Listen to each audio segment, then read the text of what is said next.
What's going on, everybody? Today we're going to be taking a look at a brand new research paper that came out the beginning of this year, and it has some pretty profound impacts for hair loss. Now, this article is entitled Weekly Treatment with, and I'm going to say this, I know it's not the right thing, but SaMiRNA targeting the androgen receptor ameliorates androgenic alopecia. We're going to be talking about what that means, but essentially, does it make your hair grow back, make you stop losing the hair? Well, we're going to take a look at that inside of this video. So strap in, grab some popcorn, buckle up. I don't know, just be happy.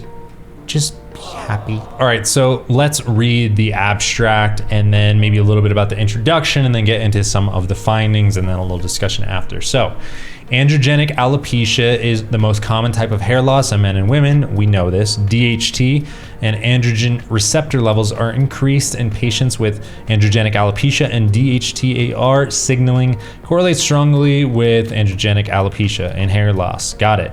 In the study, treatment with self-assembled micelle inhibitory RNA, or SaMiRNA, which is what I'm going to be calling it for the rest of the video because it's easier, nanoparticle type SaMiRNA selectively suppressed AR expression in vitro. Clinical studies with application of SaMiRNA to the scalp and massaging to deliver it to the hair follicle confirmed its efficacy in androgenic alopecia. So far, so good. That means that we're gonna get some hair back. Let's see what that actually looks like though. So it says for identification of a potent SaMiRNA for AR silencing, 547 SaMiRNA candidates were synthesized and screened.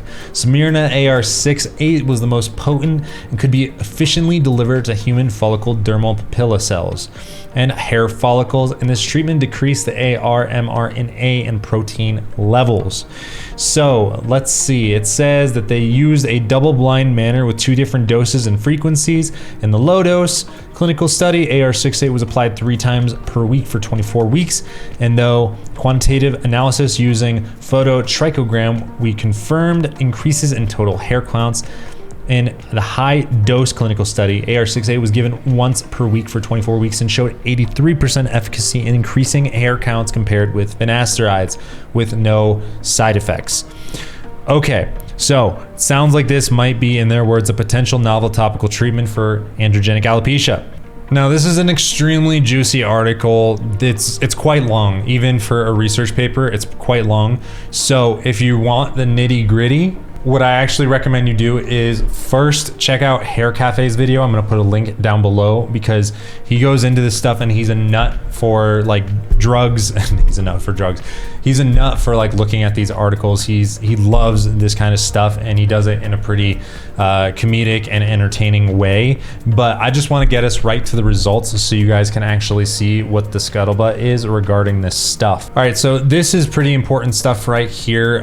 First, we can see this right here is looking at the placebo versus the low dose, so 3 times a week prescription of AR68, and you can see, so in my opinion, doesn't really look like there's much hair growth, but if we actually read right here, we can see why that is, in my opinion. So it says photographic assessment revealed increased hair density in the AR68 low dose treatment group compared with that at baseline.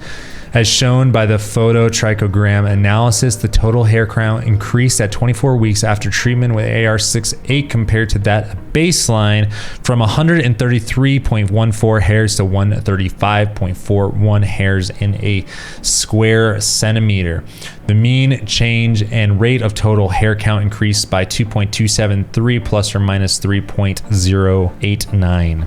So, you know, the article originally said, right, that this is ameliorating androgenic alopecia. It's helping, it's resolving androgenic alopecia, which, you know, this is a pretty small number change, right? This is a very, very small change in the amount of hairs in a square centimeter of somebody's scalp. Now, let's just take a look and see if the high dose provided any major difference as well.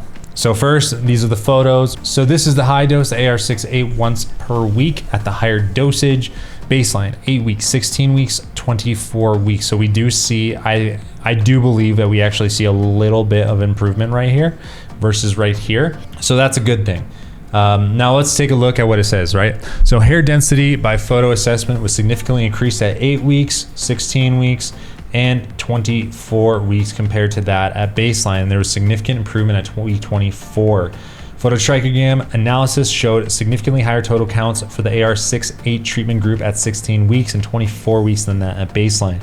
The mean change and rate of total hair count increased by 7.545 plus or minus 7.896. So we can see right here that there is a, what I would say, small improvement, but still an improvement in the number of hairs in a square centimeter.